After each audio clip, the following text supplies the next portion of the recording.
तर नमस्कार मित्रांनो, स्वागत आहे आपलं शेतकरी प्रोडक्शनच्या नवीन ब्लॉगमध्ये.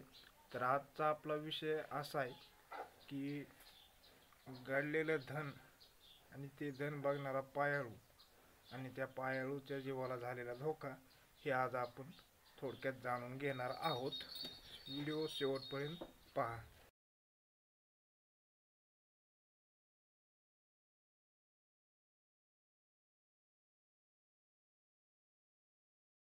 तर बऱ्याच वेळेस आपण असं नोटीस करतो की आपल्या साईडला पायाळू माणसाला पानाडी म्हणतात. तर ते पानाडी काय करतात, जमिनीतलं पाणी शोधण्याचं काम करतात, बोरचा पॉईंट, विहिरीचा पॉईंट. पण आज सकाळी जे मला कळालं, म्हणजे यूट्यूबलाच बघितलं मी, आणि ती स्टोरी तुमच्यासोबत शेअर करावं असं मला वाटलं, म्हणून मी ती स्टोरी आज तुमच्यासोबत शेअर करणार आहे. आणि काय झालं माहिती का, एक लहान मुलगा होता, त्या पायाळू मुलगा होता तो. त्याचं नाव आपण स्टोरी पुरता अशोक ठेवू. त्या अशोक नावाचा लहान मुलगा होता. आणि त्या लहान मुलाला काय झालं, एक 10-12 वर्षाचे झाल्यानंतर पायाळूची जी लक्षणं आहेत त्याला जाणवू लागली.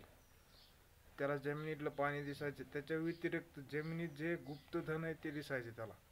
आणि एके दिवशी काय झालं की एका जागेवर उभं असताना त्याला असं दिसलं की अचानकच जमीन फाटते. आणि जमीन फाटल्याच्या नंतर त्याच्यामध्ये काहीतरी, त्याला तो आवाज येतो, तो माणूस काहीतरी बोलतो त्याला, आणि ते भीतीदायक वाटतं. आणि त्यांनी ते त्याच्या आईवडिलाला सांगितलं की असं असं माझ्यासोबत घडलंय. मग त्यांनी आईवडिलांनी काय केलं, एक देवऋषी माणूस बघितला आणि त्या देवऋषी माणसाकडून त्याला डाग लावून घेतला. डाग लावल्याच्या नंतर पायाळू माणसाला काय जाणवत नाही, आणि ते म्हणजे सहज साध्या माणसासारखं नंतर झालं. मग ते साधं सुद्धा जीवन जगत असताना काही दिवसांनी तो अशोक मोठा झाला. मोठा झाल्याच्या नंतर मित्र, 2-3 जण मित्र होते त्यांचे, तर शहरामध्ये कुठेतरी शिक्षण घेत राहत होता. मग 2-3 मित्र एका रूममध्ये राहत असताना मग त्याच्यासोबत जी ही लहानपणी घडलेली गोष्ट होती त्याने त्याच्या मित्रासोबत शेअर केली. मग त्यांचे जे 2-3 जे मित्र होते त्यांना काय वाटलं की बाबा आपण ह्याला लागलेला डाग काढू, कारण जर आपल्याला जर गुप्तधन सापडलं तर आपण लखपतीच होणार. ह्या आशेनं त्याला मग ह्या आशेनं त्या 2-3 पोरांनी काय केलं, ह्यालाही नवलं ते डाग लावलेला काढण्यासाठी. आणि मग ह्यानं काय केलं, जाऊ द्या म्हणले, एक वरदान सापडलं तर आपण लखपती होतो, म्हणून ह्याने मंजूर केलं. आणि हे सगळे मिळून एका देवऋषाकडे गेले. देवऋषाने काय केलं, तो डाग काढला. ह्यांनी काढा मारल्याच्या नंतर त्याने काढला. पण काढल्याच्या नंतरही काही जाणवलं नाही त्यांना, बरं का, काही सुद्धा जाणवलं नाही. आणि पुन्हा 1-1.5 महिन्याच्या नंतर काय झालं, असाच रूममध्ये झोपलेला असताना त्याच्या कानात येऊन तो पत्ता कळाला. म्हणजे तो पत्ता असा होता की ते राहत होते त्या 8व्या मजल्यावर, म्हणजे राहत होते त्या बिल्डिंगच्या 8व्या मजल्यावर. बरं, ज्या कॉलनीमध्ये राहत होते ते 8वी गल्ली होती, 8वी गल्ली. आणि त्या गल्लीपासून 8 किलोमीटर पुढे एक झाड होतं, ते रस्ता सांगितलेला. आणि त्या झाडापासून कोणत्या बाजूला 8 फूट बाजूला इतकं, म्हणजे हे 8-8-8 अशी जागा होती. मग तिथून ते पोरांनी एके दिवशी त्या पोरांना सांगितलं की मला असं असं का झालंय म्हणून ऐकू आले. मग ह्यांना झाला आनंद. आनंद झाल्याच्या नंतर मग हे सगळे म्हणले एके दिवशी आपण रात्री तयारी करू. आणि ती तयारी करून त्या जागेवर गेल्याच्या नंतर मग ते पोराला कळालं की ह्या इथं धन आहे बाबा, 3 भांडे आहेत. मग हे सगळे तयारीनंच गेले होते. यांनी खांदायला सुरुवात केली. एकदम रात्रीचं एकदम शांत वातावरण होतं आणि यांनी खांदायला सुरुवात केली. 2-3-4 फूट खड्डा खांदल्याच्या नंतर त्याच्या बाजूनं दुसऱ्या एका 2 जणांचा आवाज येऊ लागला. म्हणजे ते समजा एक पोरगा आणि पुरीचा आवाज येऊ लागला, काहीतरी तिथं लफडं चालू असेल साईडला. मग ह्यांना काय वाटलं की बाबा ह्यांच्या दोघांमध्ये जाऊन आपणही थोडं काम साधावं. काय लोक असतात अशा वाईट विचाराचे. मग त्यांना ते सापडत गेले, ते दोघं त्यांना सापडले आणि ते त्यांचा रोमांस चालू आला.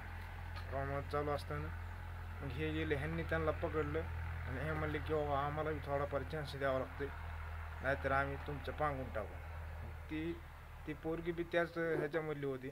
त्याच्यामुळं तिनं काय अडचण नाही म्हणून होकार दिला आणि ह्यांनी काम केलं. आणि परत काय झालं, जो पायाळू पोरगा जो होता अशोक नावाचा, म्हणजे मी त्याला अशोक नाव दिले.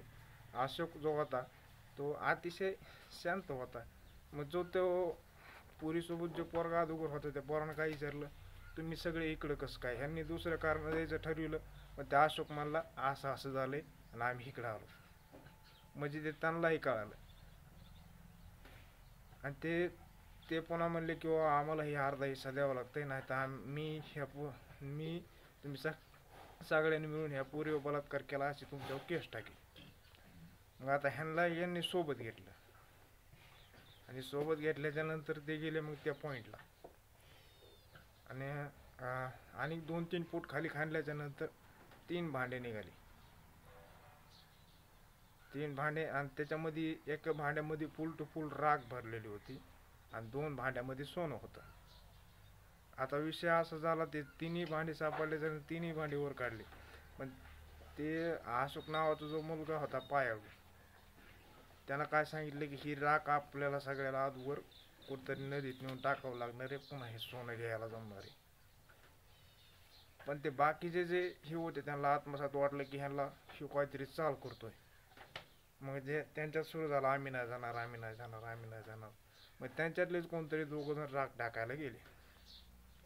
आणि ते राख टाकायला जायच्या अगोदर असं झालं की ते जे 2 जण त्यांना सापडले होते, एक पोरगी आणि पोरग, त्यांनी काय केलं, त्याच्यातली जी बाई होती का, त्या बाईनं एक हांडा उचलला सोन्याचा आणि माझ्या हिश्श्याचा म्हणून पळून घेऊन जावलेली.